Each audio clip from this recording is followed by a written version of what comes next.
news in depth. Weather stranding thousands of flyers, and a dog's tail misplaced at 30,000 feet. How he survived. What really happened? First the Ramseys, now O.J. Simpson, and lie detector tests. The truth about polygraphs. And home of the brave, one small town and its extraordinary sacrifice to save the world. This is a special edition of NBC Nightly News with Tom Brokaw. Reporting tonight from the National D-Day Museum in New Orleans. Good evening from New Orleans. 50 season in the skies. In 1999, from May through August, more than 163,000 flights were delayed. 28% of those were in July, the worst month of the summer. Now, once again, the summer travel season is getting off to a rough start. Tonight's in-depth reporting begins with NBC's Jim Avila. The anxious season at America's 538 commercial airports now underway. Weather the culprit. More than 36,000 postponed flights in May alone. Nearly as many horror stories. Originally supposed to get in at 7:30, and I arrived at 1:30 in the morning.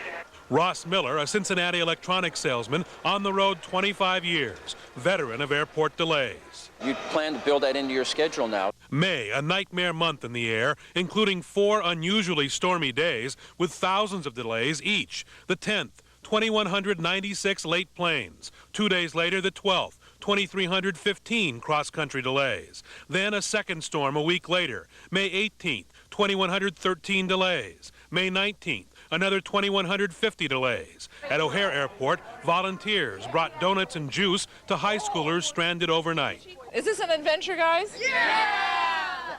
And the worst may be yet to come. The National Weather Service long-range forecast for the Great Lakes and Northeast regions, more than average thunderstorms. In fact, 70% of America's thunderstorms strike in the next 3 months. The sky's bright with lightning flashes during spring and summer. 5 million strikes in June, 7 million in July, 5.5 million in August. Many impossible for pilots to fly around. There are very tall thunderstorms, very densely together, and they have a difficult time vectoring themselves around. Air traffic up 2.5% this year, and the FAA admits with the control system at its limit, any bad weather causes delays. As the system becomes more and more saturated, the impact of adverse weather is accentuated.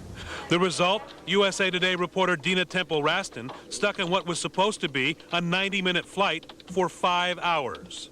Our particular flight, they wouldn't feed us liquor until we were actually, or give us any liquor until we were actually in the air, which also indicated we had a long way ahead.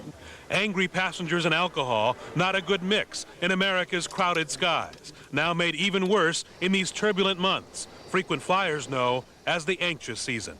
Jim Avila, NBC News, Chicago. How often do airline passengers willingly, in fact happily, accept a flight delay? A change in course mid-trip that sends their plane to a different airport. It happened last weekend, and the reason for it all end up getting a round of applause from the plane load of relieved passengers.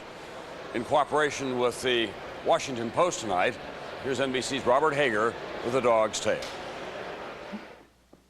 Michael Bell and his African hunting dog, Dakota, a Basenji by breed, the two inseparable for 10 years since the dog was a pup.